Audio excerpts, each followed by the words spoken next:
So most people lose when they get tired of winning. It's just too exhausting to stay on top.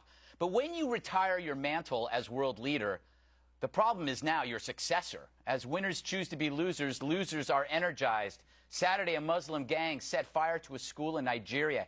They shot all the children attempting escape. The rest inside burned to death. 43 died, everyone a child but one. You can credit Boko Haram, a Muslim group seeking destruction of Western civilization. They attack schools because knowledge might shed a light on their sick beliefs, and their lighter fluid is their blinder. As Kevin Williamson of NRO points out, the group's name translates loosely as Western education is sinful. Ironic that their leader has a graduate degree. There is irony here in America, too, for the educated among us continue to flunk the most basic lesson taught this generation, that there's a bunch of people who really, really want to destroy our way of life.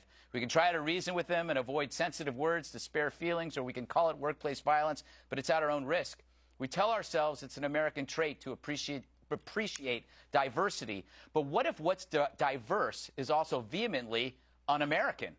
And when they sense an America willing to sacrifice their place at the top, it only makes them want that spot even more. Very good. Bob, you've been following this stuff. This specific group targets schools and kills kids. They are a bunch of thugs, murderers, and they go after schools, they're Christian schools. They've done this. They burn them down. We don't do that here. If we burn down your mosque here, you'd be really upset. The fact of the matter is, these guys are murderers. They're terrorists. And if this is what the prophet told you to do, then the prophet was wrong. Now, I already got enough bail from you all. You don't like what I say about not letting your students come here. If it were up to me, I would not have another mosque built in this country until we got it worked out who was not a terrorist. And by the way, here we go. has somebody out there, is any Muslim out there, any Muslim cleric, any Muslim leader said anything about this? No, you're cowardly because you're afraid they're going to put a, what I call, fatwa on you. Well, fatwa this. Put her there. Yeah. Somehow I knew that would rile you up. Andrea, it's really not about, people always talk about the United States wanting to spread democracy. It's not really about that. We actually just want to stop the spread of this.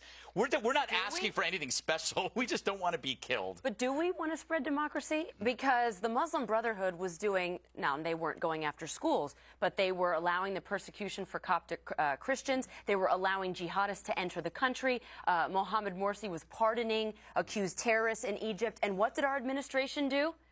Nothing. Instead, Greg, instead of saying what Bob said, which is courageous, this administration says we are not at war with radical Islam over Memorial Day weekend from President Obama. We're not at war with them. They're a peaceful religion. We have a history of shared tolerance. Bob, I wish this administration would wake up the way that you have woken up and the things that you say. You and me both. The peaceful religion. These guys, by the time the little kids, they're taught how to be terrorists. I mean, I just don't. I don't understand it. And by the way, it was the Muslim Brotherhood who was responsible for burning those Coptic churches in Egypt. They said they only looked the other way. Well, why don't you have the courage to look at it and stop it? So what was the big rush? What was the big rush to get the Muslim Brotherhood in power in Egypt then? That's a good point. That's the point. And give them $1.5 billion a year. Both Obama Instead of leaving Mubarak in.